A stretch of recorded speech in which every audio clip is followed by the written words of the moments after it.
Welcome to Falling into 40 with Bailey and Jessica.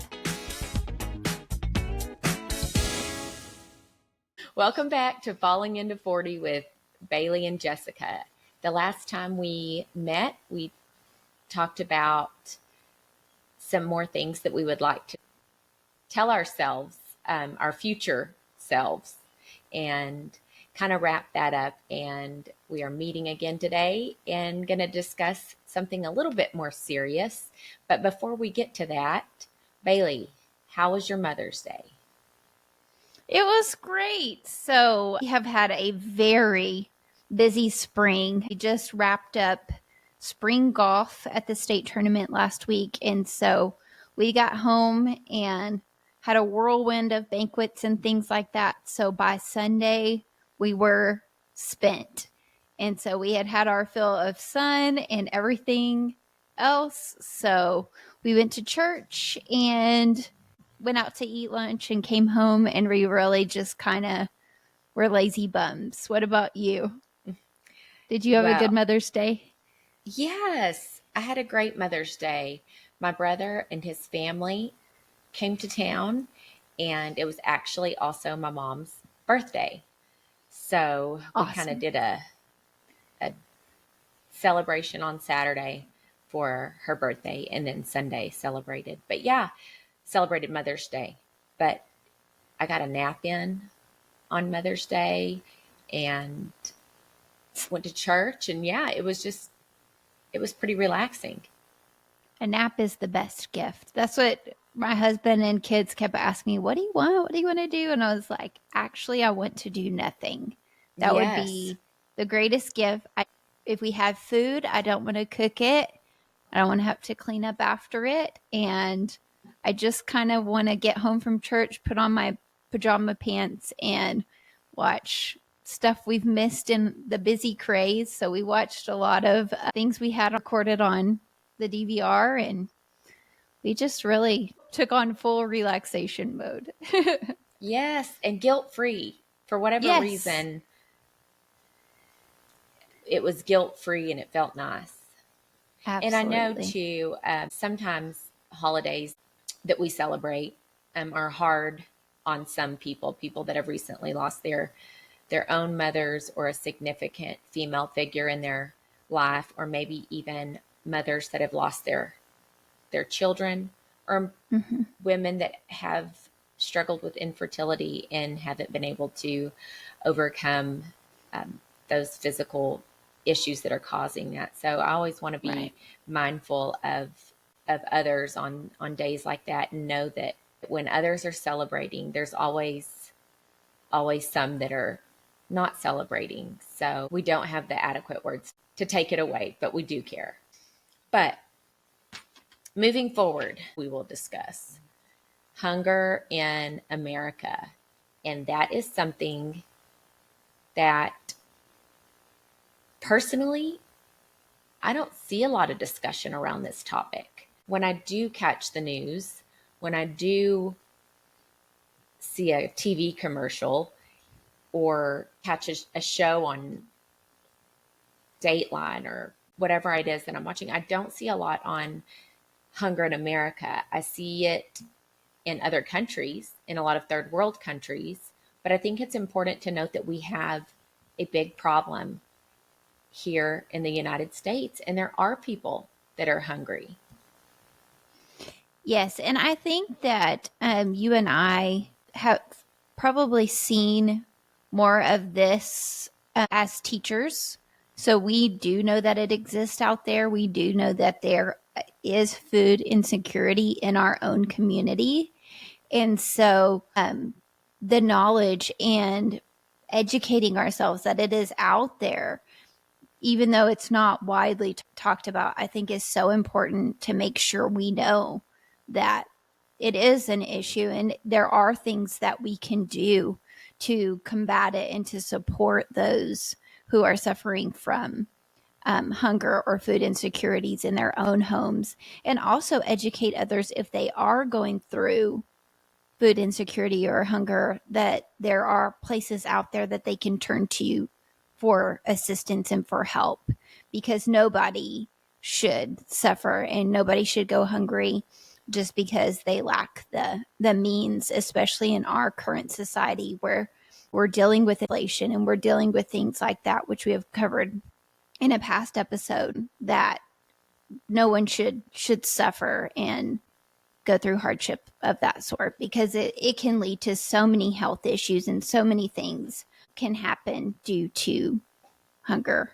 So I think it's important to shine a light on it today, for sure. When our basic needs begin to not be met, when we begin to struggle meeting our basic needs, we stop functioning as we should.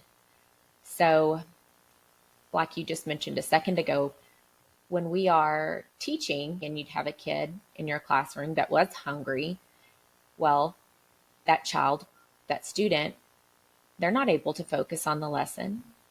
They're not able to do certain tasks when all they can think of is how their little tummy is rumbling and they need some food. And so I think we do see that it's in our community. And we know if it's in our community, it's in all communities. There's no community that is not experiencing this problem to some degree.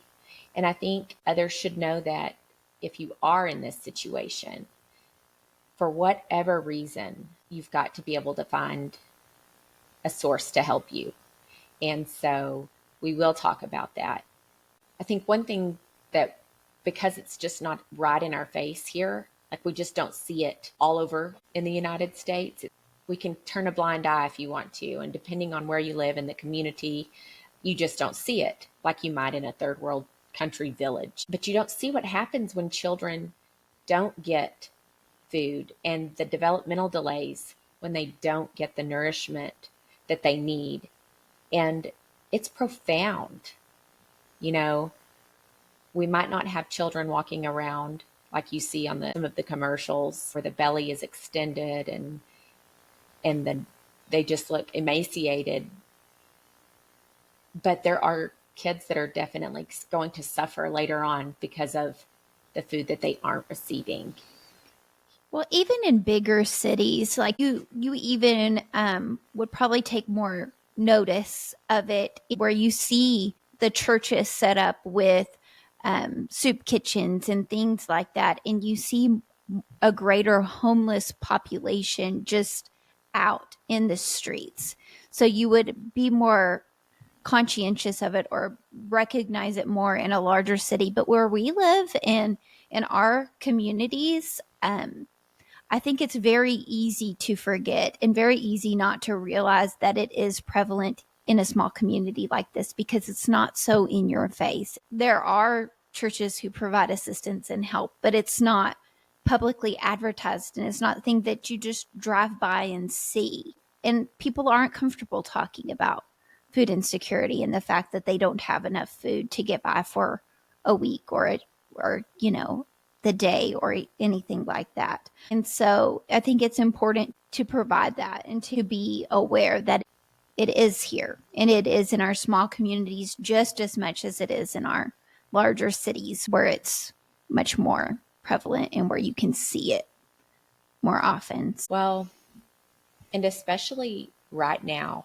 in 2024, I was actually having this conversation. You were with me when we were having this conversation about how we've seen recently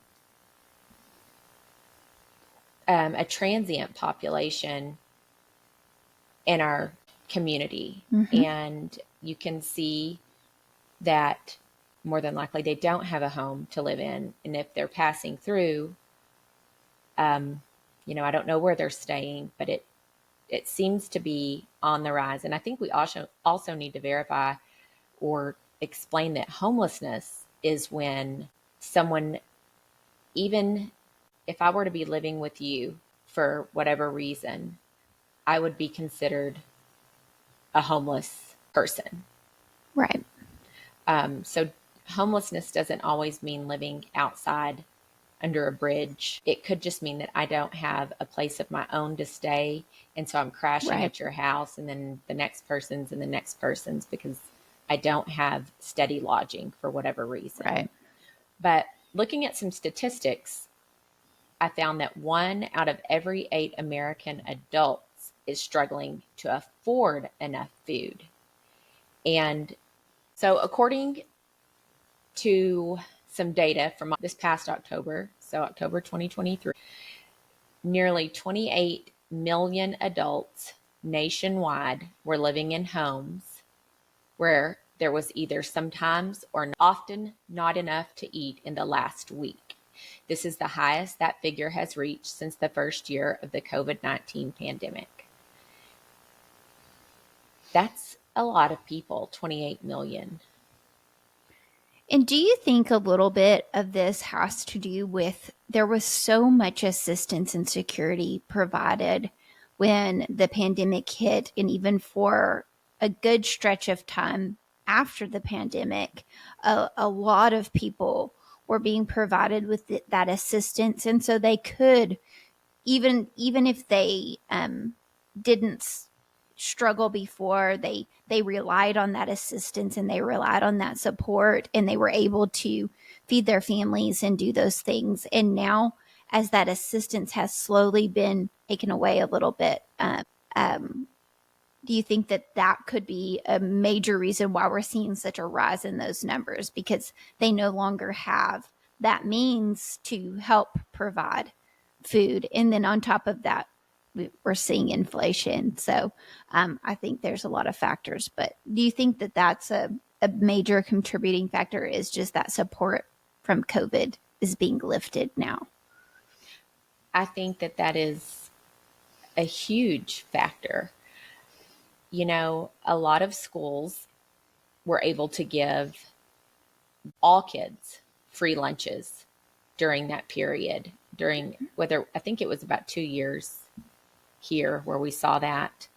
And suddenly that was taken away, and it was back to everyone having to pay for their lunches or reduced lunches, you know, but it wasn't just free to everyone anymore. Right. And so, one, I think that was a great program. I think that no matter what, we don't know what goes on in the homes of kids, and we don't know what's available to them. So I think it's a great thing to be able to offer all children free breakfast and a free lunch. At least you know they're getting 2 meals a day. And that makes me feel good. Makes me feel better about the situation. But to know that with inflation, the rise in the prices of all groceries, you can see why there is an issue right now, and that there are people that are hungry. And we as adults, we need nourishment.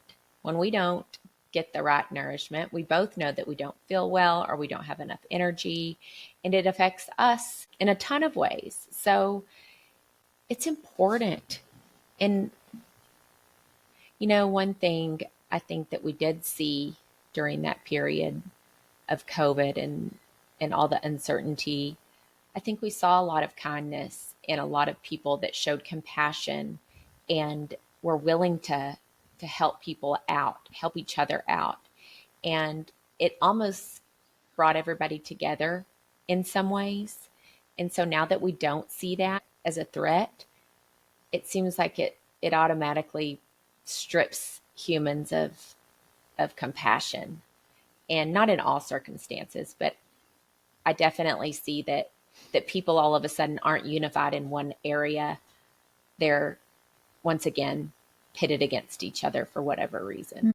When you were doing a little bit of research, did you see anything that shocked you? The number in of itself, the number you just shared, 1 in 8 homes, which if you think about it in our community, and I really do believe too that just because you are not homeless living on the street doesn't mean that you're not suffering from hunger or food insecurity. Sometimes in order to meet the needs of having a home and a car and things like that, that is what's falling by the wayside.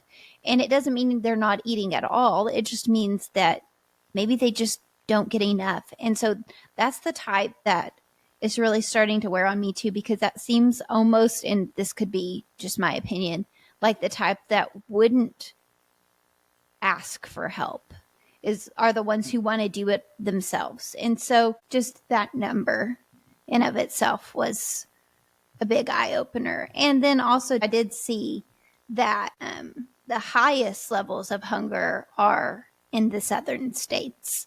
So Texas, Mississippi, Alabama, all of these southernmost states are the ones who see the largest numbers of hunger and food insecurity. So that was another thing I saw. I found, and I guess it makes a lot of sense once I thought about it and kind of looked into it, but rural areas are the areas that grow most of our nation's food, but the households in the rural area face a considerably higher amount and struggle with hunger than those in metropolitan areas.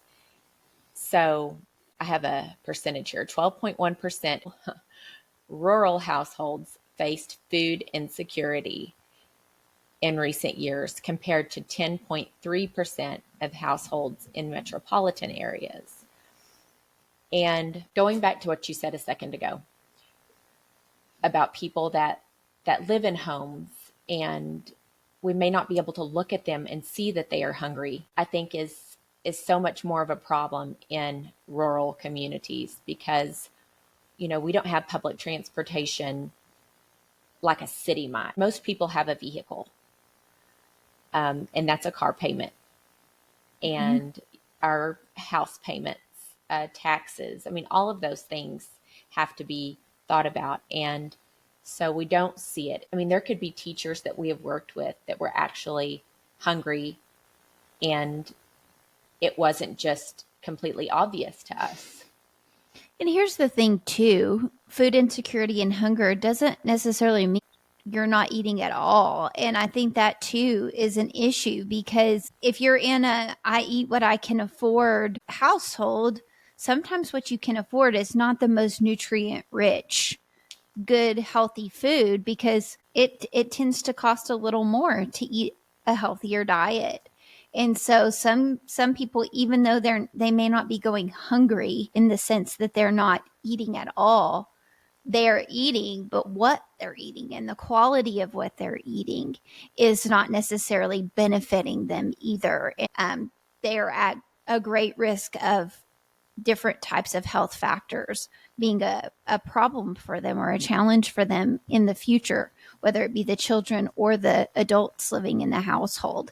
Eventually, after having that certain diet for so long, you're going to see those effects just as much as if you're not having food.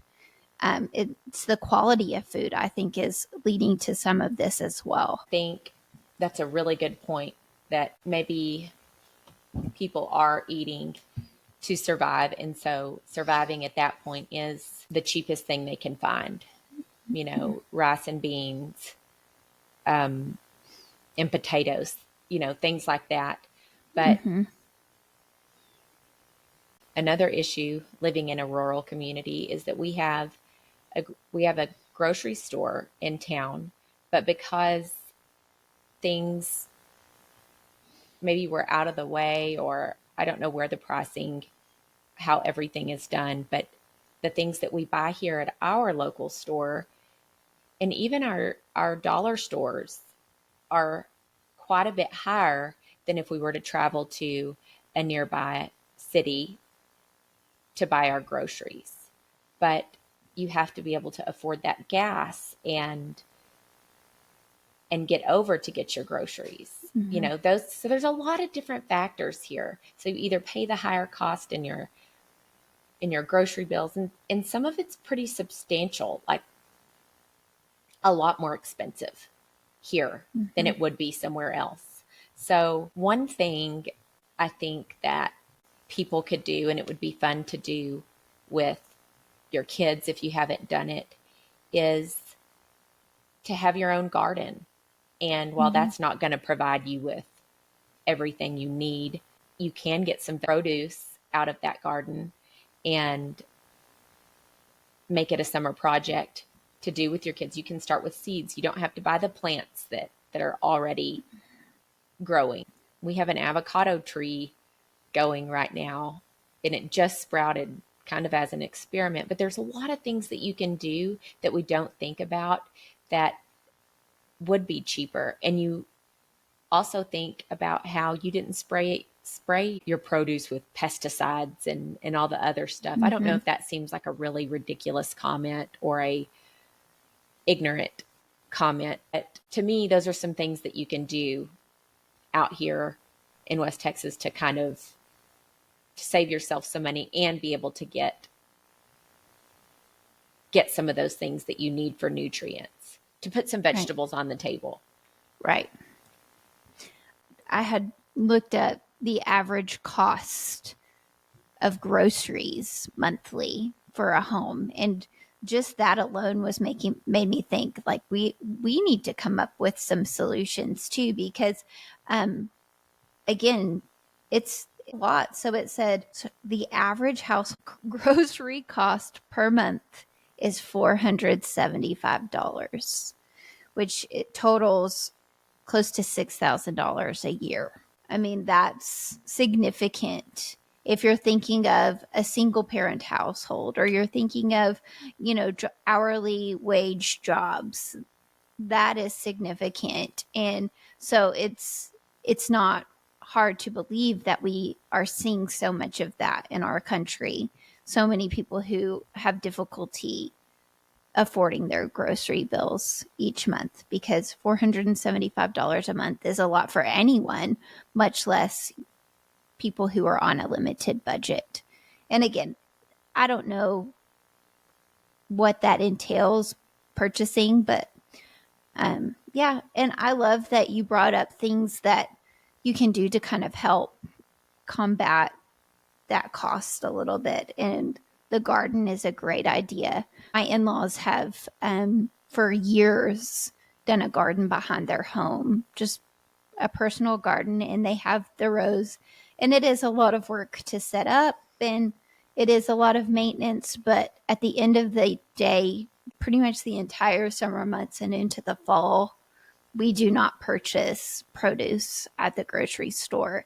And it feeds not only the two of them, but it feeds our family, it feeds extended friends and family. And so it is so nice when that garden starts producing. It really is. This goes for anybody that lives out here where we are, that cantaloupe. I have had the best cantaloupe grow in my backyard than I have ever been able to buy. I would say better than Pecos cantaloupe. I'm not kidding. So good. Mm-hmm. Watermelon, squash, zucchini, okra, tomatoes, depending on the tomatoes. Sometimes they're the bigger ones are harder to grow. I haven't had great luck with them, but the smaller cherry tomatoes, and I've been doing it for several years, and it is a ton of work, depending on how big your garden is. But Mm-hmm. it it definitely provides, and I wished I had a way to say how much it could save you, but I know that it can save you quite a bit if you did it, because Right. once it starts producing, especially the squash and the zucchini, listen, your family might be sick of it by the time everything is said and done, or you can share. Um, but it just keeps producing, and it's great. So yes, I really like that. But I also found something, moving on, about hunger in children. It usually, more often than not, does affect the youngest members of society. And that's heartbreaking. I think anybody being hungry is super sad, devastatingly sad. But when I think about children that can't do anything about it, or, that's really, really hard to swallow. But understanding it means that we have to recognize the complexity of it and what it's connected to. And what I found is, of course, socioeconomic differences. Right. The second one, political instability. And I know we don't want to talk a bunch about politics, but if you look at our nation right now, you can see that it is divided. And, you know, it doesn't take a rocket scientist to realize that there are some things going on that are kind of scary, and you don't want to dwell on them because you don't want to go down the rabbit hole. But I feel like if we don't start recognizing these problems, and if our country as a whole doesn't get it together, we're going to see more and more of these problems. Absolutely. And environmental crisis was the third one, which I don't know enough to even comment on that. But my guess, I don't know if that even pertains to, is it when a tornado, is it because of a catastrophic environmental issue, or is it because of, I don't know. I don't even know what that means. Well, I think, just kind of like the theory of scarcity and things like that. Different regions of our nation and different parts of our country produce certain things. And when that becomes scarce, then we see an issue and we see a rise in products and produce and things like that because of different events in our nation, depending on whether it's California with grapes and, they have lots of different fires and different natural disasters in that area, or whether it be Florida. Those are two major regions that provide a lot of things for our country, that they do see a lot of those natural disasters and things like that. So I think during certain periods of time and when things like that are prevalent, we are seeing a rise in certain products that could lead people to not be able to afford them. Because I know I have seen that just in history in some certain instances where I check out at the grocery store and I'm like, oh man, that bag of grapes was just $14. Where you're like, oh, maybe we're not buying grapes for a little while. That's the way I would read into that. It may be totally wrong. No, I think that was a great outlook. So, according to the U.S. Department of Agriculture, so that's the USDA, in 2021, more than 9 million children in the United States lived in food insecure households. So they didn't have access to adequate food. Children that are a part of those statistics are more likely to repeat a grade, have lower math scores, not graduate from high school, and the cycle sometimes repeats itself in the way that they can't get out of it, maybe, or they don't have the resources or the right people in their life to help them find that way out of that type of environment. And I think that's another thing that we need to remember. Like, as a community, we need to reach out and we need to help the people that we see that are in need and do what we can, and to have compassion. It isn't our place to look down on somebody for any reason. It is our job to see others and not see them for their actions, but see them as a human being. And I don't want people to be hungry. I think that's it's terrible. And I think it's a reality that we have hungry children here, and we're one of the richest nations in the world, and those numbers are growing. Yeah. So seeing these numbers and hearing what we're saying and seeing these statistics on paper, it just really makes me feel like I need to do something. What can we do? And so that's what I think it's important that we kind of discuss, is what are some things that we can do to help. Now, we're two people in a small community in West Texas, but as a whole, what can we do and what can you and I do to try to help? combat this, because I feel the same way as a teacher and as a lover of children and people. It's hard for me to fathom that we have people going hungry. So what can we do to help support this? One thing I think that we need to do is we need to continue to let others know that this is happening. This is what's happening in our community. So, Bailey, you and I need to know, what, how many people are visiting our food pantry each week? How many new members are coming in? How many returning members do we have? We need to be able to tell our listeners what they need to do if they know somebody or if they themselves need to visit the food pantry. The hours, I do know that they're not open every single day of the week because we do live in a small town. But I think that we need to know that first. I think we need to be able to tell our listeners so that they know. Once we know, we can post that on our social media pages. I think that, sometime this fall or late this summer, that you and I would really like to work at a food soup kitchen. We don't have one of those in our community, and I don't know what it would take to get something like that in our community. And there's lots of things I think that we could do, and we definitely need to think about them. I want to be involved in something that maybe isn't just a one-time experience.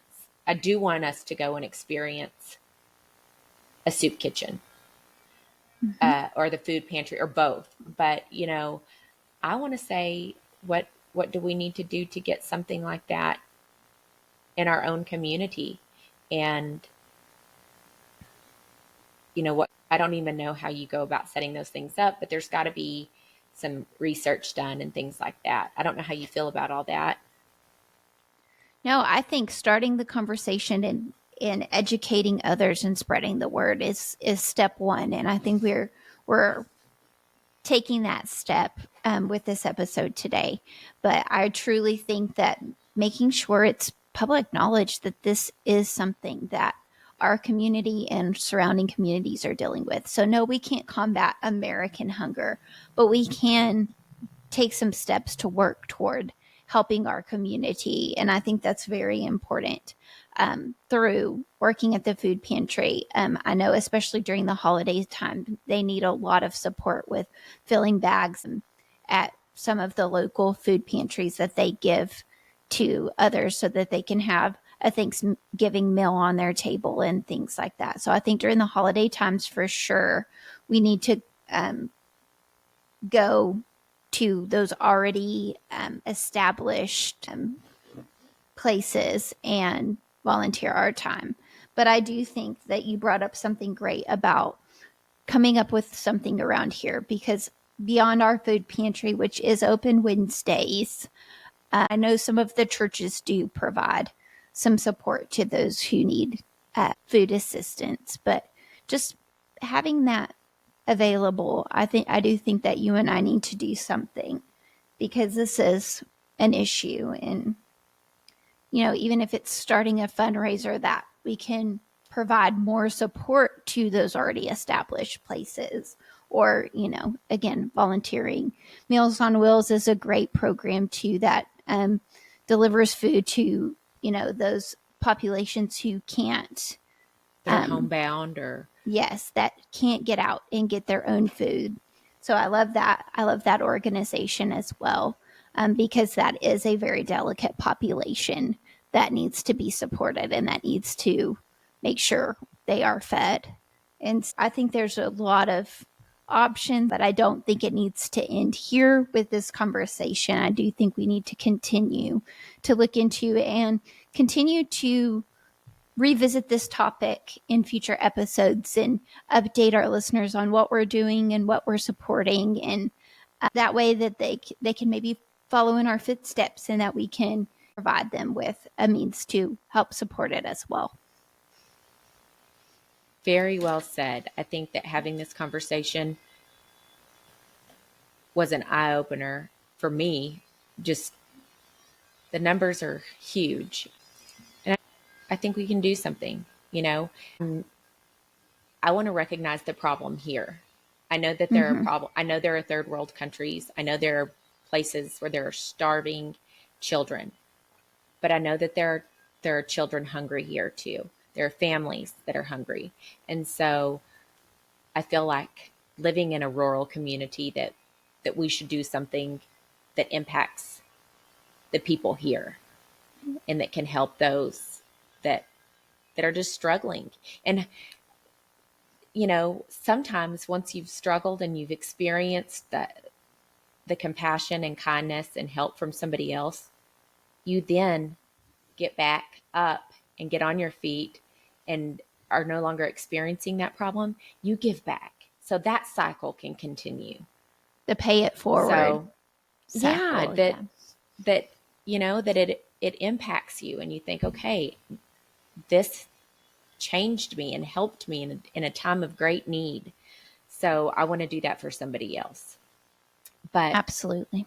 I think we'll keep our eyes open and I think we'll start a little research that we can do while we're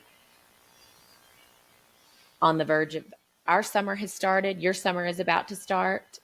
And Yeah. so we can kind of hopefully use some of our free time to look into some of this. Yes. I felt like I was kind of all over the place with some of my comments, and I really hope that if I sounded totally ridiculous, it's because I am ignorant to some of this. And with that being said, that doesn't mean that I don't want to really do something and I take this seriously. Okay. Thank you for listening and happy Thursday. We will be back next Thursday, so don't forget to tune in. And we hope everybody remembers that if you're falling, skipping, face planting, already past, not even close to being to 40, that you'll come back or join us as we continue on this journey. And to my fellow moms that are approaching the last day of school, you can do it. You can make it. We're at our You last few can. days. We can do it. Yes, you can do it. And to those teachers that are hanging on by a thread, we hear you. We've been there. We remember. And Peace we be love with you. you. And we are praying for you. Yes, that's right. We are so grateful. Thank you. Bye. Bye.